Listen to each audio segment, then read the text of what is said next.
14 septembre 2025. Un prêtre catholique, dans la France rurale, s'est retrouvé enveloppé par les flammes au cours d'une paisible procession religieuse. Un feu d'essence a consumé chaque parcelle de son corps pendant près de 2 minutes. La science médicale affirmait qu'il aurait dû mourir en quelques secondes. Les témoins ont rapporté qu'un événement impossible s'était produit. Des caméras ont tout filmé. Ceci n'est pas une légende. C'est une réalité documentée qui a défié toutes les lois de la nature. Ce que vous allez entendre remet en question tout ce que nous comprenons du possible et de l'impossible. Abonnez-vous et activez les notifications car cette histoire vous marquera longtemps après sa fin. Le village de Saint-Benoît-sur-Loire se trouve à environ 150 km au sud de Paris, niché dans la campagne du Loiret. Sa population atteint à peine 2000 âmes. La plupart des habitants travaillent dans de petites exploitations agricoles, cultivant des pommes de terre, des céréales et des légumes sur une terre limoneuse qui a nourri des familles depuis des générations. Des routes départementales sinueuses relient les hameaux dispersés. L'électricité n'est arrivée dans certaines fermes isolées qu'il y a une dizaine d'années. L'accès à Internet reste, au mieux, sporadique. La vie s'écoule lentement ici, rythmée par les saisons et les récoltes plutôt que par les horloges et les calendriers. L'église Notre-Dame du Perpétuel Secours, un joyau de l'art roman, dessert cette communauté depuis le XIe siècle. Le bâtiment lui-même raconte des histoires à travers ses murs de pierre patinés par le temps et son clocher qui domine le paysage. À l'intérieur, des bancs en chêne massif, usés par des siècles de dévotion, peuvent accueillir peut-être 200 personnes bien serrées. Un autel simple se dresse à l'avant, orné de statues en bois sculptées localement et de bannières en tissu cousu par les femmes de la paroisse. Pas de climatisation, pas de système de sonorisation, juste la foi pratiquée dans sa forme la plus essentielle. Le père Stéphane Dubois servait cette paroisse depuis 11 ans. Âgé de 47 ans, il était né dans un village à 30 km à l'est. Formé au séminaire de Lyon, il ne s'était pas distingué par sa brillance intellectuelle, mais par un dévouement profond au service des communautés rurales que la plupart des jeunes prêtres évitaient. Il aurait pu demander une affectation dans une paroisse urbaine confortable, avec ses commodités et ses opportunités. Au lieu de cela, il avait choisi Saint-Benoît-sur-Loire. Il avait choisi la terre fertile et l'électricité parfois capricieuse. Il avait choisi les gens qui avaient le plus besoin de lui. Ceux qui connaissaient le père Stéphane le décrivaient de manière constante. Une voix douce, un sourire facile, des mains perpétuellement tachées de terre pour avoir aidé ses paroissiens dans leurs champs. Il baptisait les nouveau-nés. Il mariait les jeunes couples. Il enterrait les anciens avec dignité. Il enseignait le catéchisme aux enfants sous les tilleuls lorsque l'église devenait trop chaude en été. Il rendait visite aux malades, parcourant des kilomètres à bord de sa vieille Renault 4 pour atteindre les fermes isolées. Il n'était pas extraordinaire. Il était simplement là, fidèle, jour après jour, année après année. Le 14 septembre marquait la fête de l'exaltation de la Sainte Croix. La paroisse avait prévu sa procession annuelle à travers le village, une tradition remontant à plusieurs décennies. Le père Stéphane avait déjà dirigé cette procession 10 fois. Le parcours restait inchangé, départ de l'église, traversée du centre du village, arrêt à plusieurs stations pour la prière, et retour à l'église pour la messe. La distance parcourue était d'environ 3 km. La durée était généralement de 90 minutes. Simple, familier, sûr. La matinée s'annonçait claire et lumineuse. L'aube avait pointé à 6h15, le soleil répandant une lumière dorée sur le paysage de la vallée de la Loire. La température grimpait rapidement vers ce qui allait devenir une autre journée chaude. L'humidité était palpable dans l'air. Vers 8h, les paroissiens commencèrent à se rassembler devant l'église, vêtus de leurs plus beaux habits. Les femmes portaient des robes d'été colorées. Les hommes arboraient des chemises repassées et des pantalons de toile malgré la chaleur. Les enfants s'agitaient d'excitation, sachant que les processions signifiaient une rupture avec la routine. Le père Stéphane sortit du petit presbytère adjacent à l'église à 8h30. Il portait sa soutane blanche, fraîchement lavée et amidonnée par les femmes de la paroisse qui mettaient un point d'honneur à maintenir les vêtements de leur prêtre impeccable. Autour de son cou pendait un simple crucifix en bois sculpté par un artisan local. Dans ses mains, il tenait la croix de procession, une pièce en laiton plus ancienne que l'église elle-même, transmise par la mission qui desservait à l'origine cette région. Le conseil paroissial avait préparé la statue de Notre-Dame qui serait portée pendant la procession. Sculptée dans un bois de chêne sombre 20 ans plus tôt, la statue mesurait 1 mètre de haut et représentait Marie les mains jointes en prière, le visage serein et compatissant. Les femmes de la paroisse l'avaient décorée de fleurs fraîches, hibiscus, bougainvilliers et jasmin sauvage, leurs couleurs vives contrastant avec le bois sombre. 8 hommes se relaieraient pour porter la statue sur leurs épaules tout au long de la procession. À 9 heures, environ 350 personnes étaient rassemblées. Les membres de la chorale se groupèrent près de l'entrée de l'église, se préparant à entonner les cantiques. Les enfants s'alignèrent par âge, les plus jeunes devant. Les paroissiens âgés choisirent des places qui leur permettraient de marcher confortablement sans être bousculés par la foule. Chacun connaissait sa place. C'était un territoire familier. Un rituel répété d'innombrables fois. Le père Stéphane leva la main pour demander le silence. La foule se calma. Il les guida dans une prière d'ouverture, sa voix portant à travers l'assemblée sans avoir besoin d'amplification. Il bénit la croix de procession. Il bénit la statue de Marie. Il bénit les fidèles rassemblés pour marcher dans la foi à travers leur village. Puis il se tourna vers la route, leva la croix bien haut et commença à marcher. La procession s'avança lentement sur la petite route goudronnée qui s'éloignait de l'église. Les voix s'élevèrent en hymne, chantant en français, la langue locale. La mélodie était ancienne, les paroles transmises de génération en génération. Un lien avec les ancêtres qui avaient parcouru ces mêmes chemins des décennies auparavant. La chaleur du soleil matinal se faisait plus intense. La sueur commençait à perler sur les visages et les dos. Mais personne ne se plaignait. C'était un pèlerinage, après tout. Un petit inconfort pour un grand dessein spirituel. La première station fut atteinte après 20 minutes de marche. Une croix en bois marquait l'endroit où, selon l'histoire de la paroisse, la première messe de Saint-Benoît-sur-Loire avait été célébrée en 1062. Le père Stéphane s'arrêta.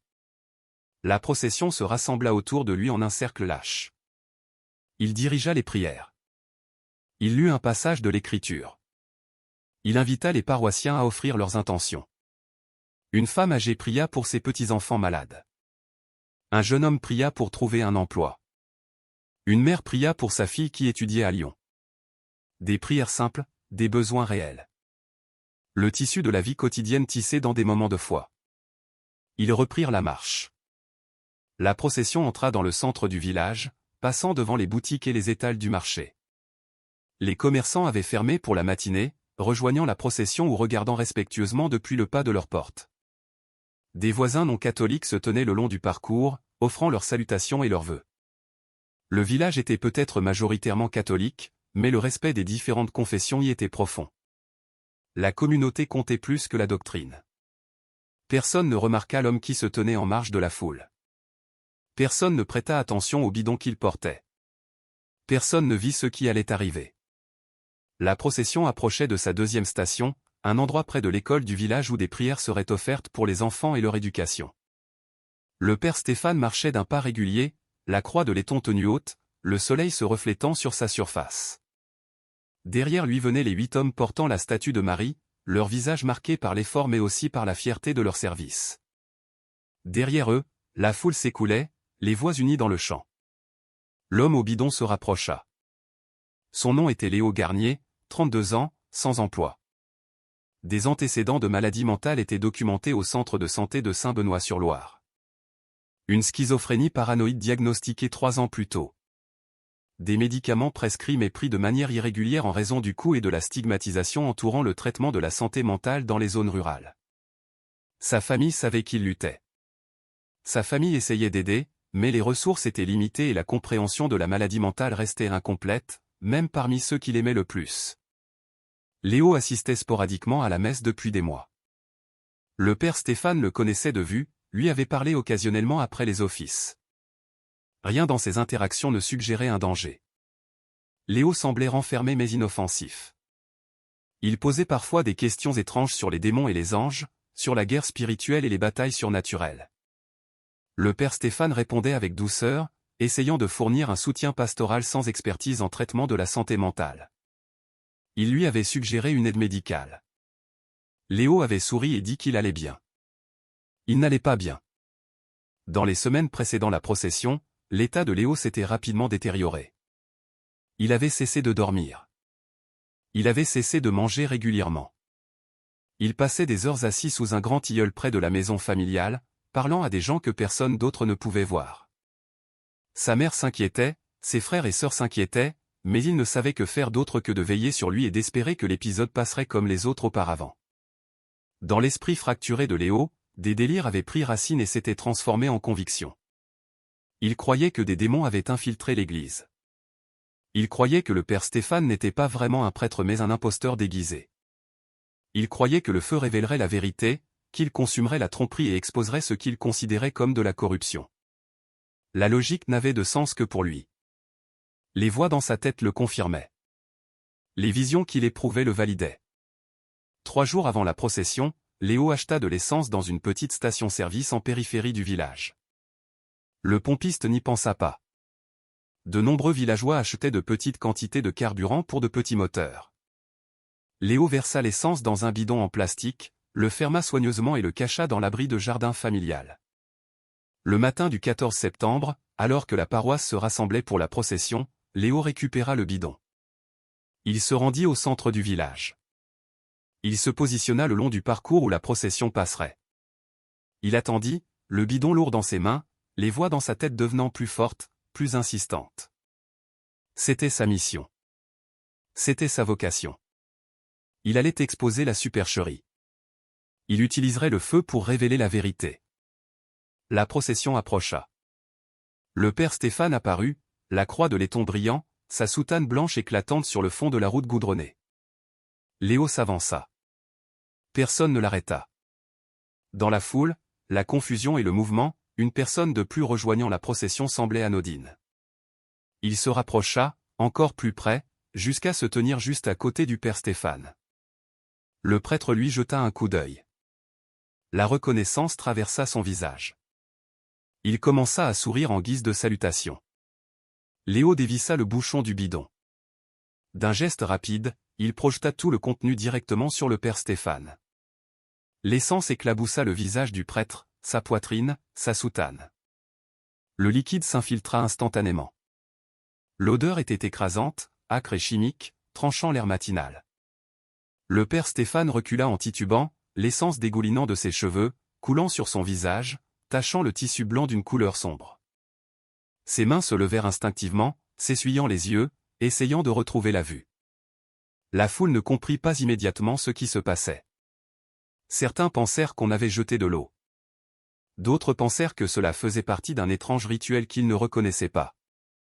La confusion ondula à travers l'assemblée. Quelqu'un rit nerveusement. Quelqu'un d'autre lança une question. Léo plongea la main dans sa poche et en sortit une boîte d'allumettes. Le père Stéphane vit les allumettes. La compréhension le frappa comme un éclair. Ses yeux s'écarquillèrent. Sa bouche s'ouvrit. Mais il ne s'enfuit pas. Il ne cria pas.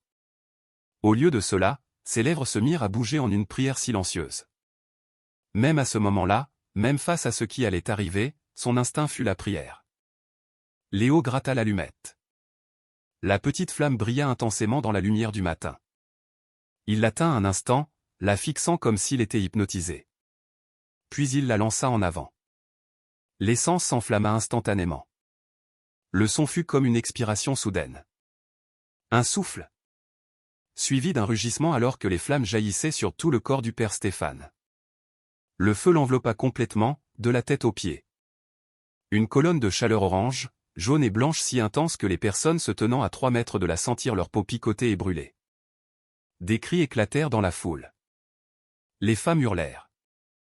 Les enfants éclatèrent en sanglots. Les hommes crièrent d'horreur et de confusion. La procession se désintégra dans le chaos. Les gens reculèrent précipitamment, s'éloignant de la chaleur insupportable, s'éloignant de la vue de leur prêtre brûlant vif. Le père Stéphane ne tomba pas. Il resta debout, complètement englouti par les flammes. Sa soutane se désintégra en quelques secondes, le tissu consumé par un feu atteignant des températures dépassant 1000 degrés Celsius. Sa peau se couvrit d'ampoules et se carbonisa. Ses cheveux prirent feu et disparurent. Le crucifix en bois autour de son cou s'enflamma, mais il n'émit aucun son, aucun cri d'agonie, aucun appel à l'aide. Sa bouche bougeait, formant des mots que personne ne pouvait entendre par-dessus le rugissement des flammes. Ses mains restaient le long de son corps. Ses yeux restaient ouverts, regardant vers le haut à travers le feu. Plusieurs hommes se précipitèrent avec des couvertures et des vestes, essayant d'étouffer les flammes. Ils ne purent s'approcher suffisamment. La chaleur était trop intense. Ils jetèrent leurs étoffes à distance, mais le feu était trop violent, consumant tout ce qui atterrissait sur lui. L'essence avait saturé les vêtements et la peau du père Stéphane, créant une source de combustible qui brûlait avec une efficacité terrifiante. Monique Leclerc, une grand-mère de 63 ans qui fréquentait cette paroisse depuis son enfance, se tenait à 5 mètres du père Stéphane. Elle témoignerait plus tard sous serment de ce qu'elle vit ensuite. Son récit serait corroboré par 47 autres témoins, tous fournissant des descriptions cohérentes bien qu'interrogées séparément.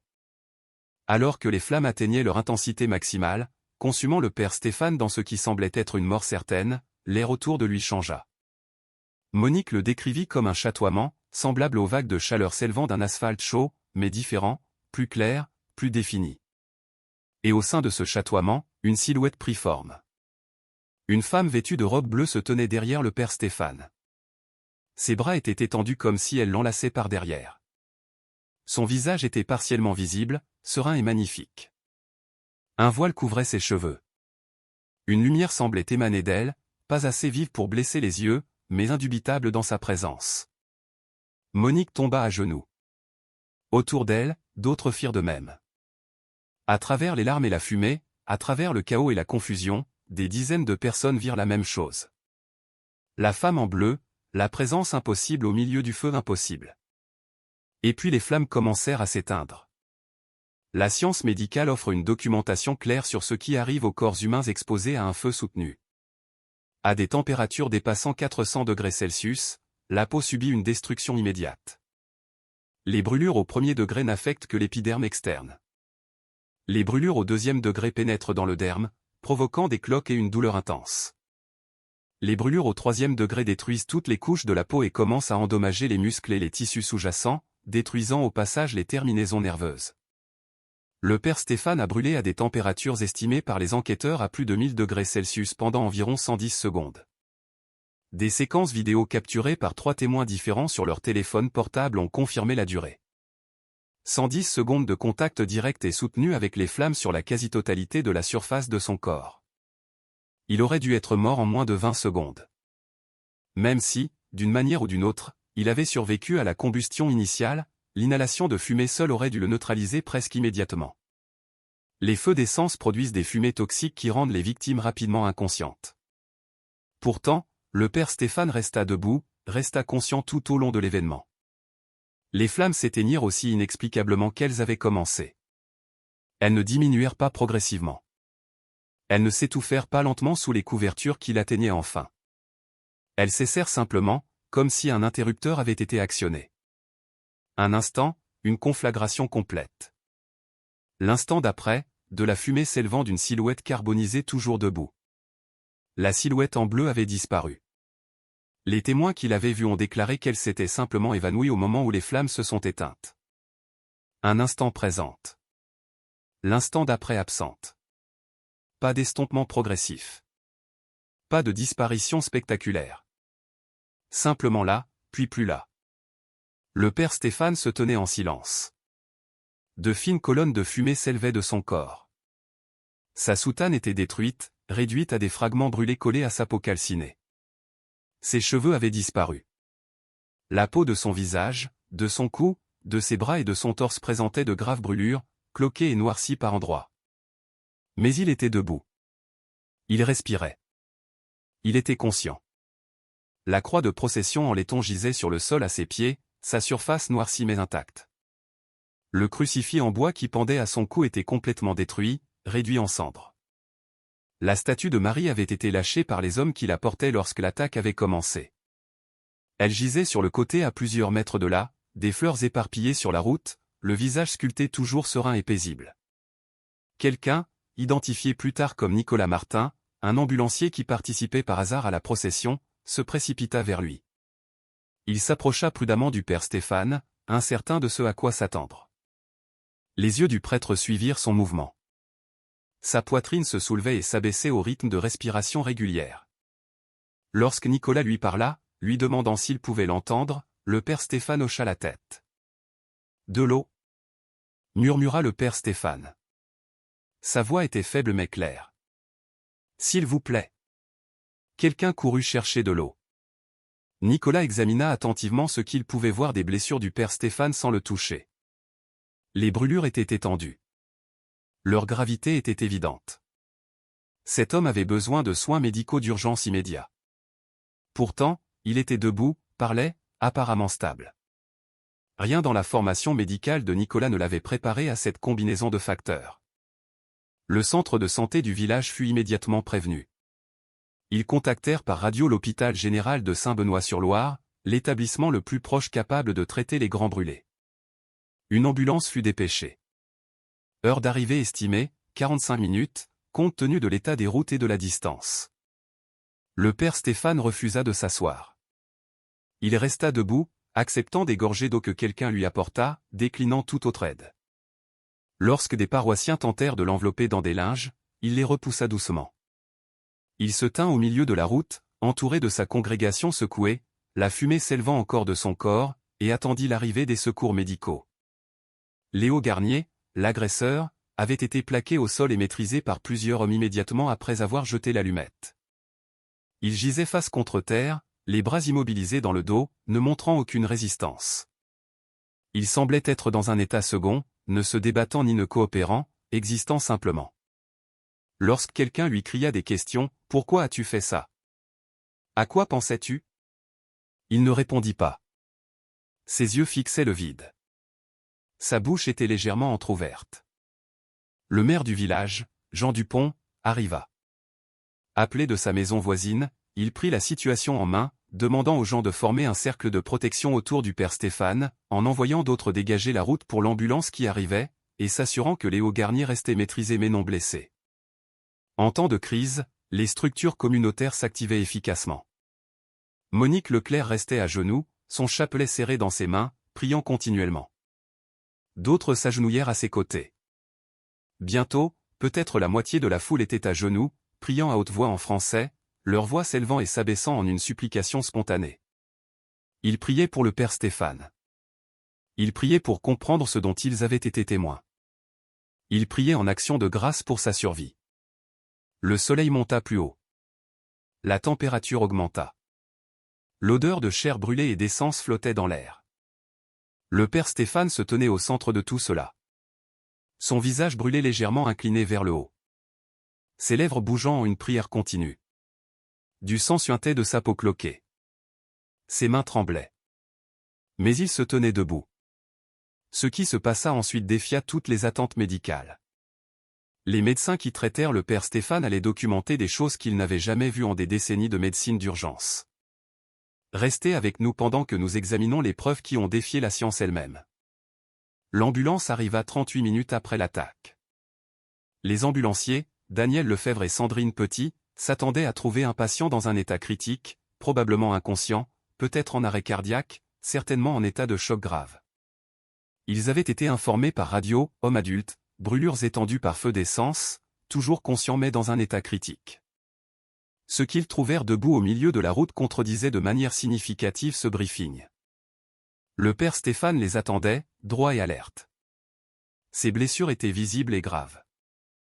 La peau brûlée couvrait la majeure partie de la surface exposée de son corps, mais ses signes vitaux, vérifiés immédiatement, racontaient une histoire différente de celle suggérée par son apparence. Pression artérielle élevée mais stable à 142/88e. Fréquence cardiaque de 98 battements par minute, plus rapide que la normale, mais pas dangereusement. Fréquence respiratoire de 18 respirations par minute, tout à fait normale. Saturation en oxygène de 96%. Température de 37,3 degrés Celsius, à peine élevée. Daniel avait traité des grands brûlés tout au long de ses 10 ans de carrière. Il savait à quoi s'attendre. Choc, douleur intense nécessitant une médication immédiate, détresse respiratoire due à l'inhalation de fumée, signes vitaux se détériorant rapidement. Le père Stéphane ne présentait aucune de ces manifestations classiques. Il souffrait. C'était évident à ses mouvements prudents et à ses grimaces occasionnelles, mais il était orienté, cohérent et psychologiquement stable. Les ambulanciers découpèrent soigneusement les fragments restants de la soutane du père Stéphane, révélant toute l'étendue de ses brûlures. Les blessures couvraient environ 70% de la surface de son corps. Les brûlures au 2e degré prédominaient, avec des zones de brûlure au 3e degré visibles sur le haut de sa poitrine et ses épaules, là où l'essence s'était le plus concentrée.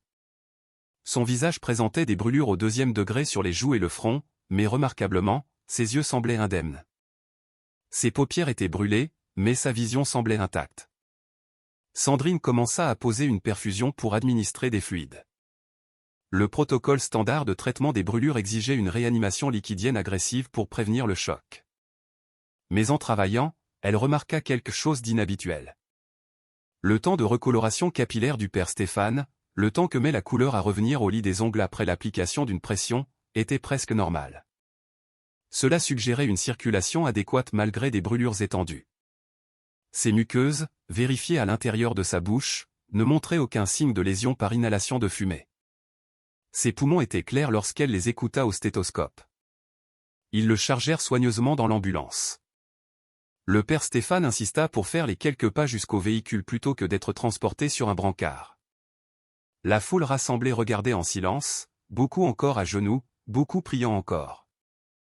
Alors que les portes de l'ambulance se fermaient, quelqu'un commença à chanter un cantique.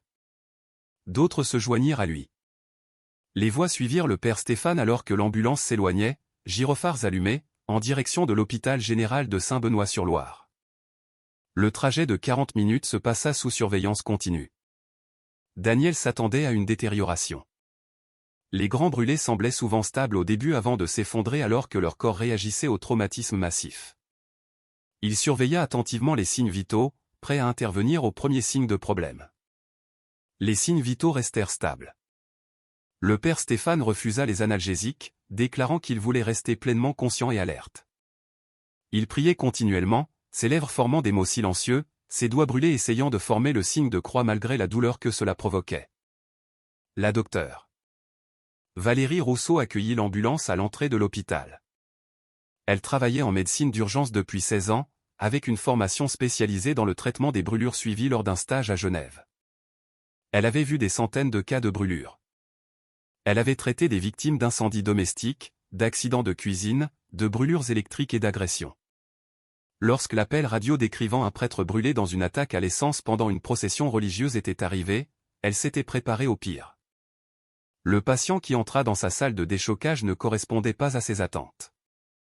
Brûlure grave, oui, mais conscient, alerte, respirant de manière autonome, signes vitaux stables.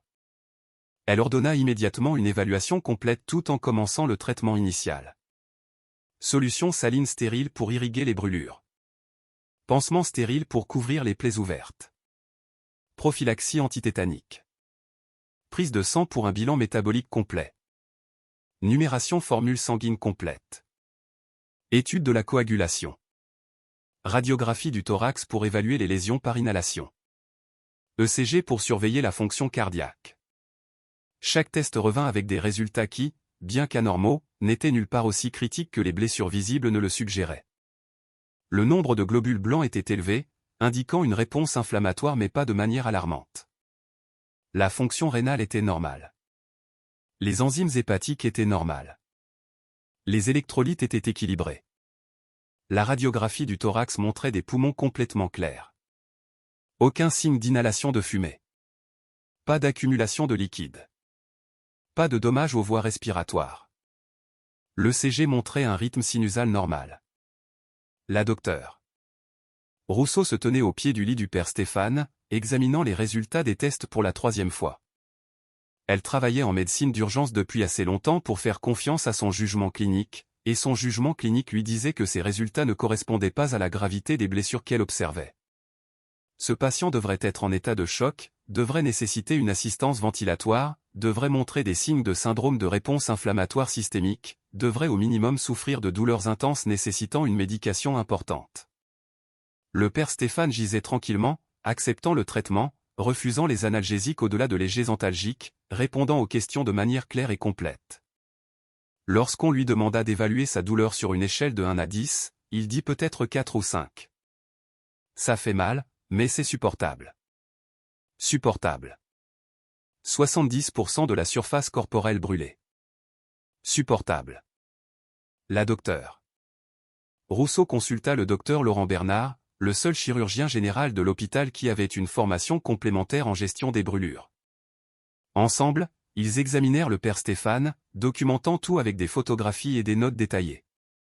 Ils se mirent d'accord sur un plan de traitement, soins de plaies agressifs, antibiotiques prophylactiques, surveillance attentive des infections, gestion de la douleur selon les besoins, soutien nutritionnel pour favoriser la guérison. Ils discutèrent d'un transfert à l'hôpital de la Croix-Rousse à Lyon, qui possédait une unité de grands brûlés dédiée. Le père Stéphane refusa le transfert. Il voulait rester à Saint-Benoît-sur-Loire, près de sa paroisse, près de ses fidèles. Contre le protocole, la docteure Rousseau accepta. Le patient était stable. Le transport serait stressant et potentiellement dangereux. S'il restait stable toute la nuit, peut-être qu'un traitement local continu était acceptable. Elle organisa une surveillance horaire et ordonna au personnel de la prévenir immédiatement de tout changement d'état. La nuit tomba. L'hôpital s'installa dans des rythmes plus calmes. Dans le service des brûlés, le père Stéphane restait éveillé, priant. Les brûlures couvraient son corps de plaques rouges et noires furieuses. Les analgésiques lui auraient apporté soulagement et sommeil. Il les refusa. Il voulait rester présent à l'expérience, pour comprendre pleinement ce qui lui était arrivé, pour offrir sa souffrance en prière.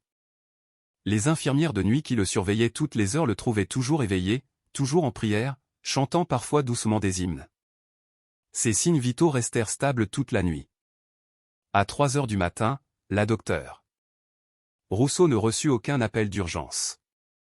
À 6 heures, lorsqu'elle arriva pour la tournée du matin, le père Stéphane était assis dans son lit, acceptant de l'eau, remerciant l'infirmière qui s'occupait de lui. Le deuxième jour apporta encore plus d'impossibilités. Les brûlures, qui auraient dû nécessiter des jours pour commencer à montrer des signes de guérison, en montraient déjà.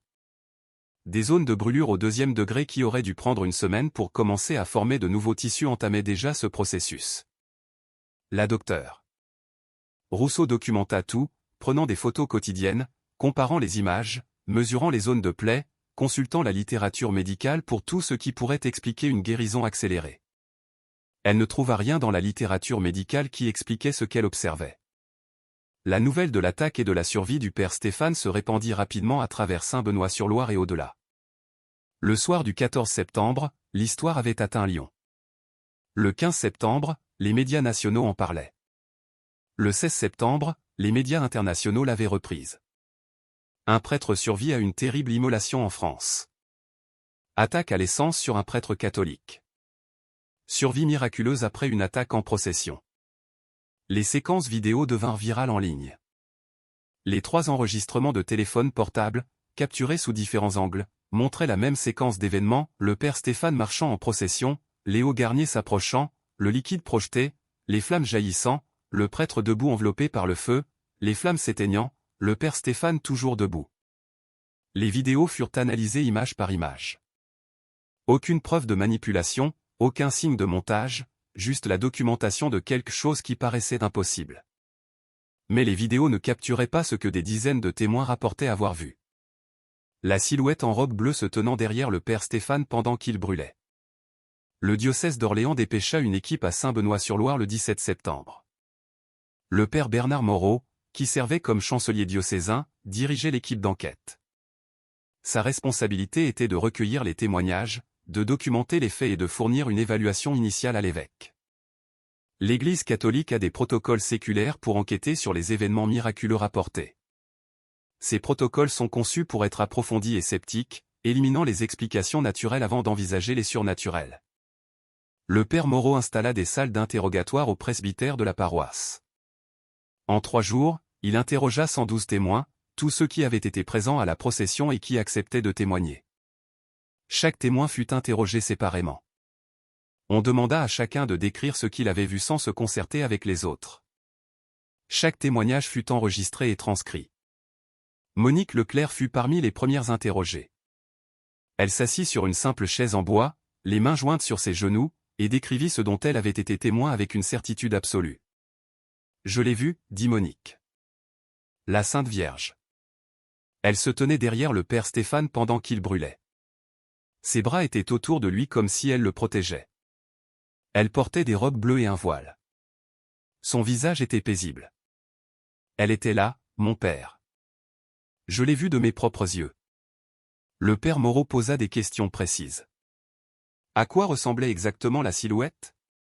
Combien de temps était-elle visible? A-t-elle bougé ou parlé? Quelqu'un d'autre l'a-t-il vue? Monique répondit à chaque question avec précision. La silhouette était apparue lorsque les flammes étaient à leur paroxysme. Elle était restée visible pendant peut-être 30 secondes. Elle n'avait ni bougé ni parlé. Et oui, beaucoup d'autres l'avaient vue. Monique désigna d'autres témoins qui se tenaient à proximité. Martin Olivier, un instituteur qui se tenait à 6 mètres de là, fournit un témoignage presque identique. Il y avait une femme en bleu derrière le père Stéphane, dit-il. Je sais comment ça sonne. Je sais que les gens penseront que je l'ai imaginé, mais je ne l'ai pas imaginé. Elle était là. Des dizaines d'entre nous l'ont vue. Nous n'avons pas tous pu imaginer la même chose. Au cours des 3 jours d'interrogatoire, 47 témoins fournirent un témoignage décrivant la silhouette en bleu. Leur description était remarquablement cohérente. Robe bleue, voile couvrant la tête, bras étendus comme dans une étreinte ou une protection, expression faciale sereine, présente pendant environ 30 secondes avant de disparaître. Les témoins avaient entre 14 et 78 ans. Ils comprenaient des hommes et des femmes, des personnes instruites et non instruites, des catholiques dévots et des croyants nominaux. Tous décrivirent avoir vu la même chose. Mais tout le monde ne l'avait pas vue. De nombreux témoins se tenant aux mêmes endroits n'avaient vu que le père Stéphane brûler. Ils avaient vu les flammes. Ils l'avaient vu se tenir debout de manière impossible. Ils avaient vu les flammes s'éteindre, mais ils n'avaient vu aucune silhouette. Interrogés directement, ils dirent n'avoir rien vu d'inhabituel au-delà de l'immolation elle-même et de la survie. Cette incohérence ne surprit pas le père Moreau. Dans les cas documentés d'apparitions miraculeuses rapportées, les témoins rapportaient souvent des expériences différentes. Certains voyaient, d'autres non. L'Église ne considérait pas cela comme une preuve contre l'authenticité. C'était simplement reconnu comme faisant partie du phénomène. Plus intéressant pour le père Moreau étaient les enregistrements vidéo. Il examina attentivement les 3. La silhouette que les témoins décrivaient si clairement n'apparaissait sur aucun d'eux. Les caméras avaient capturé les flammes, la fumée, les réactions de la foule, mais aucune femme en bleu, aucune présence mystérieuse. Quoi que les témoins aient vu, cela ne s'enregistrait pas sur les appareils électroniques. Ceux-ci aussi s'alignaient avec les schémas historiques. Les apparitions de la Vierge Marie rapportées à divers endroits tout au long de l'histoire de l'Église étaient rarement capturées par les caméras. Les témoins voyaient, les caméras non. L'explication théologique suggérait que de telles apparitions étaient accordées à la perception humaine, non à une réalité matérielle que les caméras pouvaient documenter. Le père Moreau interrogea également Léo Garnier, l'agresseur, à plusieurs reprises. Léo avait été transféré dans un établissement psychiatrique à Lyon en attendant les poursuites judiciaires. Son état mental restait fragile. Dans ces moments de lucidité, il exprimait des remords, disant qu'il ne comprenait pas entièrement pourquoi il avait fait ce qu'il avait fait. Il décrivait entendre des voix, voir des visions de démons, croire qu'il combattait le mal. Il ne se souvenait pas avoir vu de silhouette en bleu pendant l'attaque. Son attention avait été entièrement portée sur le père Stéphane et le feu. L'évaluation psychiatrique confirma son diagnostic de schizophrénie paranoïde. Les médecins notèrent que ses symptômes s'étaient considérablement aggravés dans les semaines précédant l'attaque en raison de la non-observance de son traitement. Le système judiciaire devrait déterminer la culpabilité, mais le consensus médical était clair. Léo avait vécu un épisode psychotique grave au moment de l'attaque.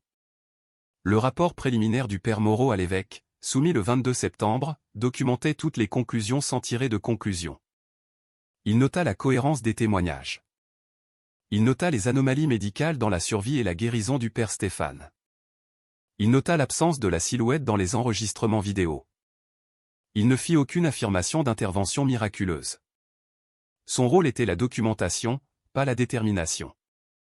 L'évêque lut attentivement le rapport. Il consulta des conseillers théologiques. Il examina les protocoles de l'Église pour enquêter sur les prétendus miracles. Et il prit une décision. L'enquête se poursuivrait, mais lentement et avec prudence. Pas de déclarations officielles, pas d'approbation ou de démenti, simplement l'observation, la documentation et la patience. Si cet événement était vraiment miraculeux, le temps le révélerait. Si des explications naturelles finissaient par émerger, elles seraient acceptées. L'Église ne se précipiterait pas pour juger dans un sens ou dans l'autre. Pendant ce temps, des pèlerins commencèrent à arriver à Saint-Benoît-sur-Loire. La nouvelle s'était répandue. Les gens voulaient voir où cela s'était produit. Ils voulaient prier sur les lieux. Ils voulaient rencontrer le Père Stéphane. La petite paroisse, habituée à une routine tranquille, se retrouva soudain à accueillir des visiteurs de toute la France et d'ailleurs. Des bénévoles de la paroisse s'efforcèrent de gérer l'afflux, installant des zones de prière, fournissant des informations, maintenant l'ordre. Le Père Stéphane resta hospitalisé, mais son état continua de s'améliorer au-delà des attentes médicales. Le 20 septembre, 6 jours après l'attaque, ses brûlures avaient suffisamment guéri pour que la docteure Rousseau se sente à l'aise de le laisser sortir avec des instructions pour des soins de plaies ambulatoires continus. Elle documenta son cas méticuleusement, sachant qu'il serait étudié et analysé pendant des années. Avant de quitter l'hôpital, le Père Stéphane donna sa seule interview aux médias. Un journaliste du Figaro, le plus grand journal de France, lui demanda directement « Croyez-vous que la Vierge Marie vous a sauvé ?» Le Père Stéphane resta silencieux un long moment avant de répondre. « Je crois que j'ai fait l'expérience de la présence de Dieu au milieu de ce feu. Que cette présence ait pris la forme de la Sainte Vierge, je ne peux pas le dire avec certitude. Je ne l'ai pas vue, mais j'ai senti quelque chose au-delà de moi-même me soutenir. J'ai ressenti la paix alors que j'aurais dû ne ressentir que la terreur. J'ai ressenti la force alors que mon corps aurait dû défaillir.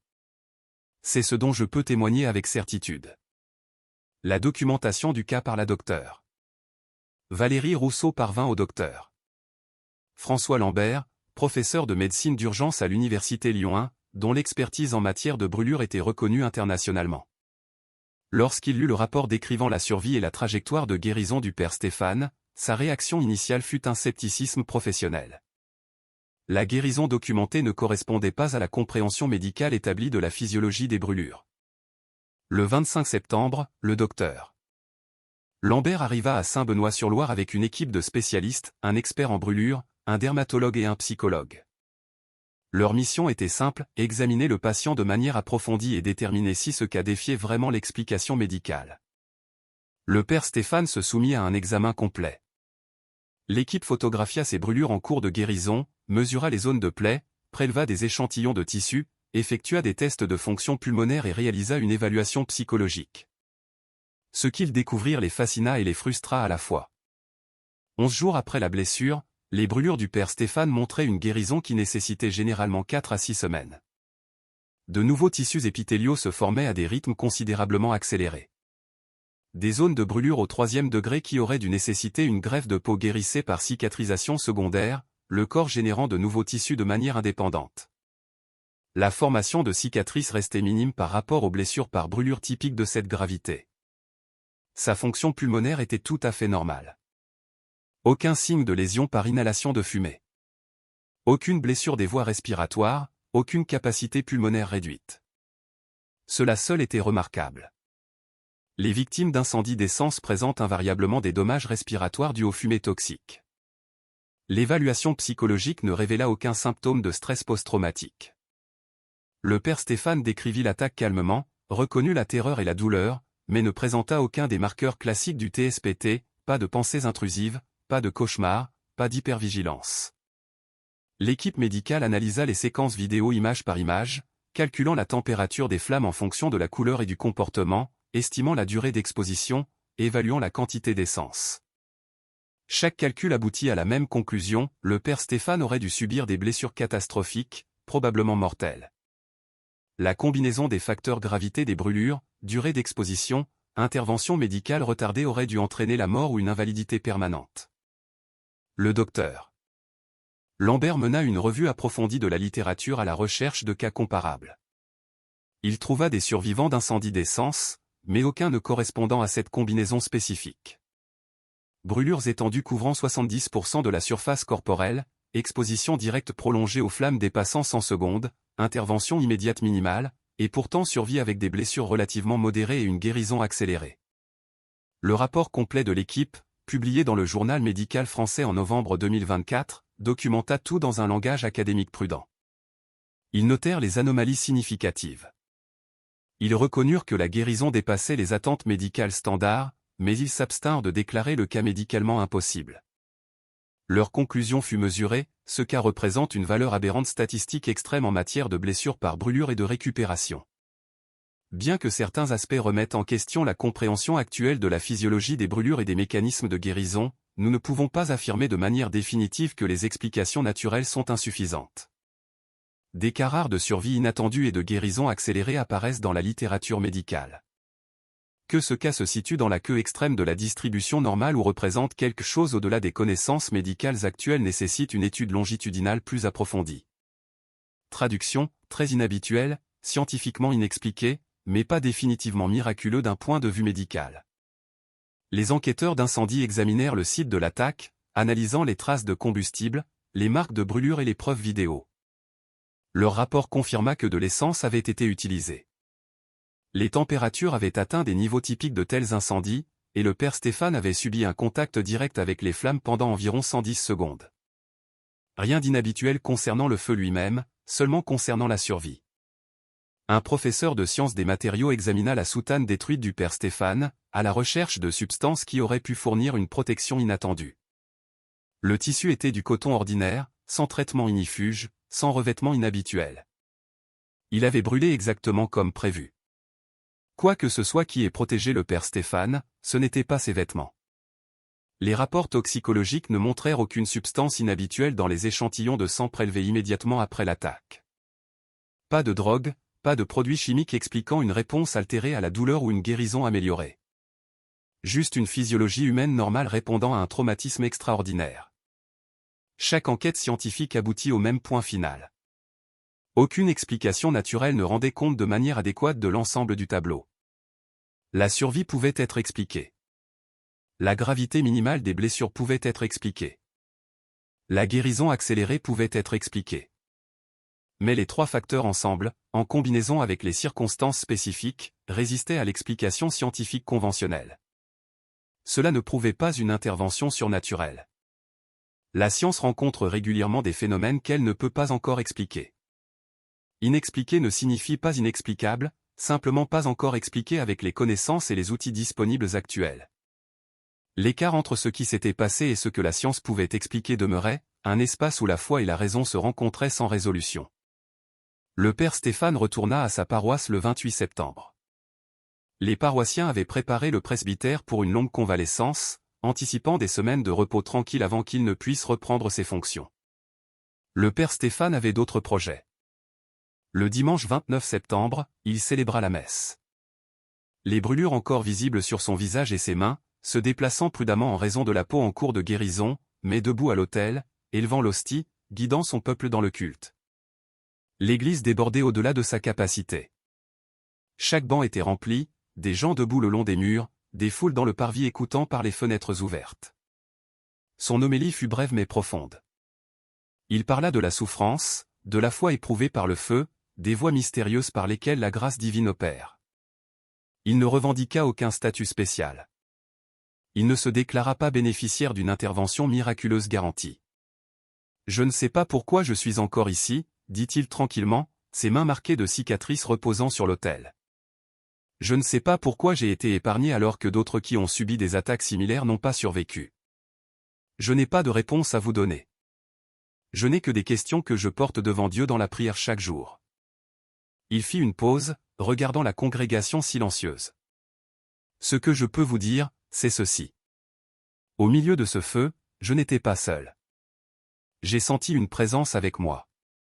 Que vous appeliez cette présence la Vierge Marie ou le Saint-Esprit ou simplement la grâce de Dieu, je ne peux pas le dire avec une certitude absolue. Mais je n'étais pas seul. Cette présence m'a porté à travers ce que je n'aurais pas pu endurer par moi-même. » La congrégation était suspendue à ses lèvres. Certains pleuraient, d'autres priaient en silence. « Beaucoup d'entre vous ont vu quelque chose que je n'ai pas vu, » continua le père Stéphane.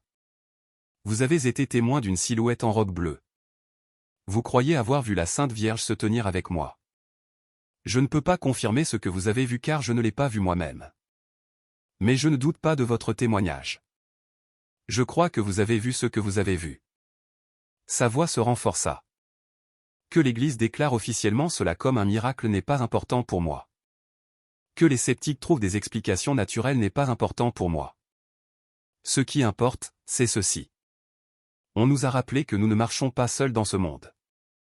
On nous a rappelé que la grâce existe, que la présence divine nous accompagne dans nos moments les plus sombres, que l'amour est plus fort que la violence et la haine. Léo Garnier a essayé de me détruire par le feu. Il a échoué non pas parce que je suis spécial ou que je méritais une protection que d'autres n'ont pas reçue, mais parce que les desseins de Dieu pour moi ne sont apparemment pas encore achevés. J'ai plus de travail à faire ici, plus de gens à servir, plus d'amour à donner, et je passerai le temps qu'il me reste à faire exactement cela, servir, aimer, être présent à cette communauté. Après la messe, le père Stéphane se tint dehors pour saluer les gens.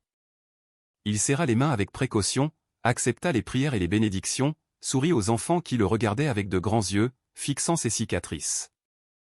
Il remercia les pèlerins d'être venus mais les encouragea doucement à ne pas transformer Saint-Benoît-sur-Loire en quelque chose qu'il n'était pas, juste un petit village avec une petite église et un prêtre qui avait survécu à quelque chose de terrible.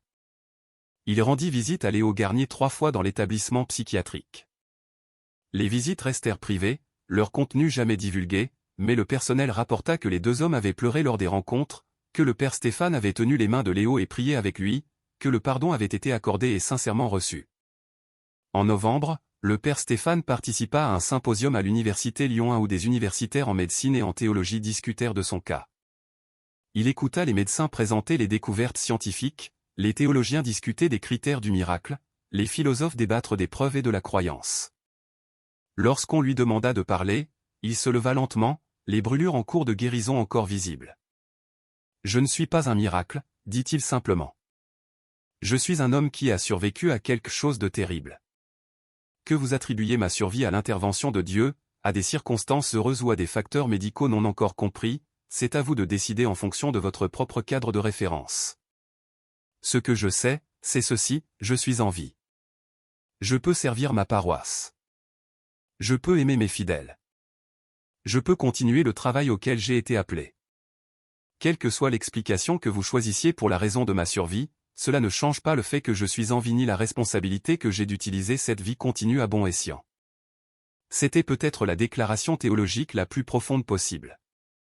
Ne pas revendiquer de statut spécial, ne pas exiger la croyance, simplement témoigner d'une expérience vécue et se concentrer sur une réponse fidèle à la grâce reçue. Octobre 2026. 1 an après l'attaque, le père Stéphane se tenait sur la place du village, guidant la paroisse dans la prière. Une simple croix en bois marquait maintenant l'endroit exact où il avait brûlé. Des fleurs fraîches reposaient à sa base, déposées par des pèlerins occasionnels qui venaient encore prier. Ses brûlures avaient remarquablement bien guéri. Des cicatrices visibles restaient sur son visage, son cou et ses mains, souvenir permanent de ce qu'il avait enduré. Mais sa motricité était préservée. Il se déplaçait normalement, accomplissait toutes les tâches de son sacerdoce. La guérison physique était presque complète. La guérison émotionnelle et spirituelle se poursuivait comme un travail continu, probablement pour toute la vie. Ses proches remarquèrent les changements. Il était plus silencieux maintenant, plus contemplatif. Il passait de plus longues heures en prière. Ses homélies portaient le poids de l'expérience vécue plutôt que de la théorie théologique. Il était plus doux avec les doutes des autres, plus patient avec les questions, moins soucieux de défendre la doctrine que d'accompagner les gens dans leur voyage spirituel. L'enquête du diocèse d'Orléans se poursuivait lentement. Les processus canoniques pour évaluer les revendications miraculeuses prennent des années, parfois des décennies. Les témoins seraient interrogés à plusieurs reprises. La documentation médicale serait examinée par des experts indépendants. Finalement, une recommandation parviendrait à Rome où la Congrégation pour les causes des saints prendrait la décision finale. Mais le père Stéphane n'attendit pas les déclarations officielles. Il vivait sa vie. Il servait sa paroisse. Il pardonnait à son agresseur. Il témoignait de ce qu'il avait vécu tout en restant humble quant à la signification ultime. Il devint le meilleur genre de témoin, celui qui pointait au-delà de lui-même vers quelque chose de plus grand. Léo Garnier resta en soins psychiatriques, son cas judiciaire résolu par les tribunaux de santé mentale qui déterminèrent qu'il n'était pas pénalement responsable en raison de son état psychologique. Les rapports indiquaient qu'il répondait aux médicaments et à la thérapie, que les moments de clarté devenaient plus fréquents, que ses remords étaient sincères et profonds. La relation entre le père Stéphane et Léo Garnier devint aussi puissante que l'immolation elle-même. Le prêtre rendant visite à l'homme qui avait tenté de le tuer, offrant le pardon, offrant des prières et de l'amitié, voyant au-delà de l'acte l'être humain blessé qu'il avait commis. L'amour radical rendu concret. Monique Leclerc devint une guide informelle pour les pèlerins qui visitaient encore Saint-Benoît-sur-Loire. Elle les conduisait sur les lieux, décrivait ce qu'elle avait vu, son témoignage inchangé à travers les récits répétés. Elle encourageait la prière, mais rappelait aux visiteurs que la foi ne dépend pas des signes miraculeux. La Sainte Vierge est apparue, disait-elle. Je l'ai vue. Mais que vous me croyez ou non n'a pas d'importance. Ce qui importe, c'est comment vous vivez votre foi chaque jour. C'est ça le vrai miracle, des gens ordinaires qui s'aiment, se servent les uns les autres, se pardonnent. Le père Stéphane nous montre ce miracle tous les jours. La communauté médicale continua d'étudier le cas. Le docteur Lambert publia des articles de suivi sur la guérison à long terme. Le cas devint un matériel pédagogique dans les facultés de médecine, illustrant les valeurs aberrantes extrêmes et les limites de la compréhension actuelle. La paroisse s'agrandit. De nouveaux membres se joignirent, attirés par le témoignage et le ministère du père Stéphane. La petite église nécessita une expansion. Des dons arrivèrent du monde entier. Le père Stéphane insista sur une expansion modeste. Pas de grande cathédrale, pas de sanctuaire à sa survie, juste un bâtiment légèrement plus grand pour accueillir la congrégation grandissante. L'accent devait rester sur le culte et le service, non sur la commémoration d'événements miraculeux. Que s'est-il passé à Saint-Benoît-sur-Loire le 14 septembre 2025 ? Un prêtre a été attaqué avec de l'essence et incendié. Il a survécu avec des blessures graves mais non mortelles malgré avoir été enveloppé par les flammes pendant près de 2 minutes. Sa guérison a dépassé les attentes médicales. Des dizaines de personnes ont été témoins d'une silhouette en robe bleue. La vidéo a documenté le feu, mais pas la silhouette. Les interprétations miraculeuses et naturelles peuvent toutes deux être défendues en utilisant les mêmes preuves. Le choix reflète souvent des engagements préalables sur la nature de la réalité plutôt qu'une évaluation objective des faits seuls. Le père Stéphane a navigué dans cette ambiguïté avec sagesse. Il a témoigné de son expérience sans prétendre à la certitude quant à la signification ultime. Il a reconnu à la fois la réalité physique du feu et la réalité spirituelle de la présence qu'il a ressentie. Il a permis aux autres de tirer leurs propres conclusions tout en se concentrant sur une vie de foi. C'est peut-être là la vérité la plus profonde. Non pas de savoir si les miracles se produisent, mais comment nous réagissons lorsque nous rencontrons des expériences qui défient notre compréhension. Le père Stéphane a choisi de vivre avec gratitude, de servir avec humilité, de pardonner avec grâce et de témoigner avec honnêteté. Les flammes ont brûlé pendant 110 secondes. L'impact brillera probablement pendant des générations. Non pas parce que quiconque peut prouver de manière définitive ce qui a causé sa survie, mais parce que sa vie ultérieure a témoigné de quelque chose qui vaut la peine d'être cru. Un amour plus fort que la mort. Une grâce suffisante pour la souffrance. Une présence nous accompagnant à travers les feux les plus sombres. Le père Stéphane continue de se lever chaque jour pour servir sa paroisse. Chaque acte de gentillesse, chaque prière offerte, chaque personne aimée vers une humanité plus pleine. Le vrai miracle n'est peut-être pas ce qui s'est passé pendant le feu, mais ce qui en a découlé depuis. Une vie déversée au service des autres. Une communauté renforcée dans la foi. Un témoin pointant au-delà de lui-même vers celui qui est plus grand que toutes nos explications.